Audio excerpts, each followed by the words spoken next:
Ladies and gentlemen, good evening.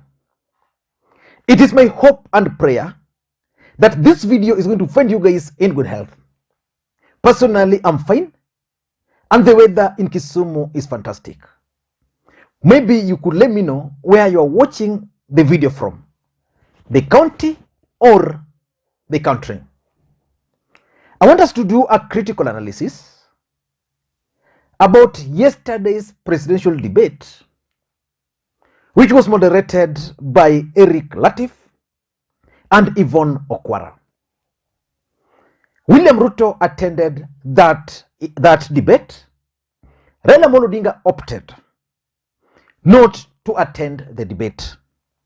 And yesterday I conducted an opinion poll on this channel. Let me just get the result, where I asked people or the subscribers their opinion about Raila Odinga missing that particular debate. So my question was Raila Odinga right to boycott the presidential debate? 60% of you said Raila was right. 37% said no, he was not right. And 3% say they don't know. By the time of doing this video, 12,000 Kenyans had already voted on that opinion poll, which means majority of people on this channel believes very strongly that Raila Odinga did the right thing by absconding or skipping that debate. And I did a comprehensive analysis earlier. I'm going to put the link below, why Raila Odinga decided not to attend the debate. But William Ruto attended the debate. And I want us to look or do a critical analysis. But before we do that, in case you are watching this channel for the first time, I want you to take a second or two and click that subscribe button now, so that next time we produce a video like this, YouTube will automatically notify you. And to the subscribers, I want to continue thanking you guys for your continued support, because without that support, this channel cannot be where it is. So I want to make this request to you. Please give this particular video thumbs up. Just press that thumbs up. You can drop your comment. And for those who can, you can also share the video. That's the best way you can support this channel. I want us to do a critical analysis. And by the way, just like I explained to you guys, I lost my sister-in-law. And in most cases, I'll not be consistent. But I'll try, when time allows, to do something. So I hope you guys will understand. And that actually explains why this video is coming a bit late. Now, yesterday, William Ruto attended the presidential debate. And majority of Kenyans believed that William Ruto was going to carry the day, was going to outshine. But when that debate was ongoing, the comments and the opinion online shocked me. Majority of Kenyans believed that William Ruto did not perform as per the expectation. William Ruto suffered the same fate as Martha Karua. When Martha Karua debated Rigathi Gachagua, the expectations were that Martha Karua was going to score so highly and that Rigathi Gachagua was going to commit mistakes. But when Rigathi Gachagua failed to commit mistakes, Martha Karua just performed averagely. Most Kenyans believed that Rigathi Gachagua actually carried the day. Although when it comes to issues, Martha Karua articulated. Now, William Ruto was supposed to attend this interview alongside Raila Odinga. But Raila Odinga failed to attend the interview. If you ask me, and after following that debate, I tend to think that Raila Odinga was advised by the intelligence not to attend that debate. because they knew William Ruto was going to be roasted. And indeed, William Ruto was roasted. And if you want to understand that, let me take you to what Dennis Itumbi posted when the debate was still ongoing. I think it was just 30 minutes or 20 minutes into the interview, into the debate. Itumbi posted something interesting here.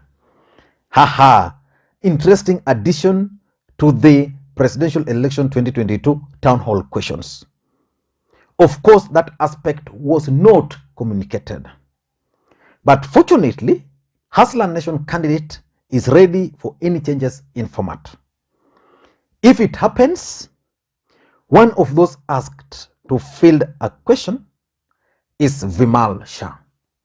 So from this Dennis Itumbi's tweet, what I'm getting is that they were shocked the way the interview was ongoing. And probably because they had a Mwakenya, a fake Mwakenya, and these guys started conducting the debate in a manner in which they wanted. So the question is then, how was William Ruto's performance? Again, if you want to understand William Ruto's performance, you need to look at the reaction of his supporters. When the debate was ongoing, 30 minutes into it, most of his supporters, Caleb Kositanye, Oscar Sudi, Kimani Ichung'wah, Millicent Omanga, Kipchumba Murkomen started suggesting that the deep state caused blackout in Rift Valley. Of course, there was a blackout in some parts of Rift Valley, some parts of Luhya Nation, and some parts of Nyanza. And the Kenya Power explained that there was some power outage. But for example, me, I watched the interview, the entire debate, using my phone. So the idea about power outage was basically to create another narrative. But now let us look or do a critical analysis about this particular interview. Let me begin by the entry. For me, if you ask me, the way William Ruto entered into this debate was well thought out. William Ruto was accompanied by the hustlers, Mama Mboga, mtu wa boda boda. When you followed Rigathi Gachagwa's interview, Rigathi Gachagua was accompanied by Moses Kuria, Ndindi Nyoro, and members of parliament. Complete departure. Because William Ruto was sending a message that indeed he is a candidate of the people.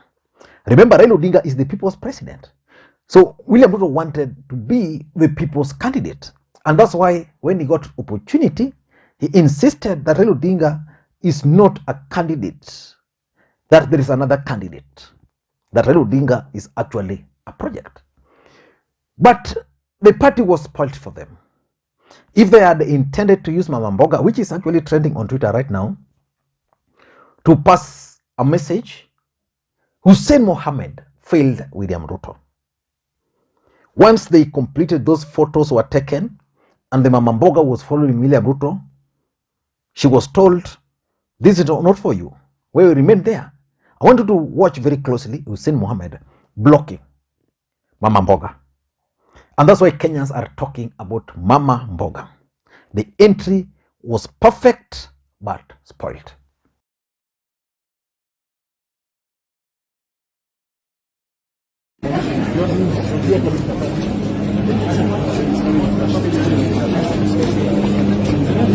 The second thing is the delivery. William Ruto is known for his debating powers. In fact, one of the reasons why majority of Raila Odinga supporters didn't want Raila Odinga to debate with Ruto is because of his ability to debate. William Ruto is known to answer questions straight. Yesterday during the debate, William Ruto found formidable force of Eric Latiff and Yvonne Okwara. They were calm, smart, and strategic in their questions. They would ask William Ruto questions, they'll give him the time to respond. and then shoot another question. Before the deputy president realized, these guys had already disoriented him. It reached a point where William Ruto now turned into kind of a stammerer, something which is not known of the DP. The DP started biting his mouth, talking of which was signs of someone who was not confident. William Ruto is always confident in his approach. So I think as much as he tried to deliver, William Ruto also feared a situation where he would quote figures, facts, which would be countered with facts and figures. So he was kind of also hesitant and also strategic, but the delivery, in my view, was not the usual William Samoei Arap Ruto's delivery. So that's something which I also noted. The third thing is the absence of Raila Amolo Odinga. When Raila Odinga decided not to attend this debate, many Kenyans castigated him. But I think Raila Odinga wanted Kenyans to know William Ruto. And now Kenyans know William Ruto. That William Ruto is good in political rallies, where I can quote everything, fake verses and the rest. But William Ruto cannot be equated, in a debate cannot be equated to the same Ruto in a rally. So yesterday, because of Raila Odinga's absence, two things happened. Number one is that you could not score against Raila. So if William Ruto had hoped that he was going to face Raila Odinga, and then he was going to perform better, and then Kenyans were going to grade them and say, okay, the debate was good, so Ruto is ahead. The absence of Raila Odinga made that impossible. So it means when you are going to judge the performance on this particular debate, it is purely on Ruto. So that's the first thing. The second thing is that there was nobody to blame.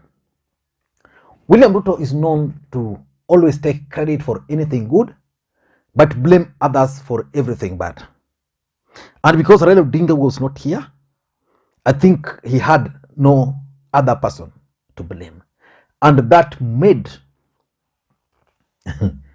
him debate himself, exposed himself, and by the time the debate ended, William Ruto went outside there. He had 90 minutes, went outside there to the media, and again, when the media were asking him questions, he was still blaming Raila Odinga, because in the debate, he couldn't do most of those because he would have been challenged. The fourth thing which I also noted was Jubilee failures. If you've been following William Ruto, and even yesterday, William Ruto tried so hard to exonerate himself from Jubilee failures. But it's impossible to separate Ruto from Jubilee failures. So when he began with Aurora and Kimarer blaming Uhuru, Raila, when he started blaming the cost of living on handshake, these guys kept on reminding William Ruto that is part of government. And where he insisted on blaming Raila and Uhuru, these guys even took him 30 years back. Like, for example, the war in Elgeyo Marakwet, which is bad. He was like blaming Uhuru and Raila for using the case to punish him. Then Eric Latiff, in his typical fashion, decided to remind Ruto that these incidences have been happening for the past 30 good years. During those 30 good years, he has been assistant minister, he's been a cabinet minister, he's now a deputy president. He couldn't answer that. So basically, if William Ruto had intended to use this debate to escape Jubilee failures, these guys actually managed to tie William Ruto to Jubilee failures. There was no way he was going to run away from Jubilee failures. Number 5, and I think this is where these guys hammered the DP. William Ruto and his team had anticipated that the DP was going to be given opportunity to talk about his manifesto, and specifically on the bottoms up. For me, it didn't come out clearly. There was no opportunity for him to do that because these guys fashioned the questions in a way that you answer this, you answer this, you answer this, but they cover everything. So by the time the deputy president was realizing, it was only 6 minutes to go. He could do nothing. Would have wanted Kenyans to discuss really the bottoms up so that it can come out clearly. That failed. The other thing which failed was President Uhuru Kenyatta. William Ruto is blaming Uhuru Kenyatta for everything. These guys just kept on asking, why couldn't you resign? And he also missed the opportunity to explain to Kenyans about his manifesto. So if you were to ask me to rate William Ruto's performance yesterday, I would not give him more than 70%. Thank you guys, and may you have a good day. Bye-bye.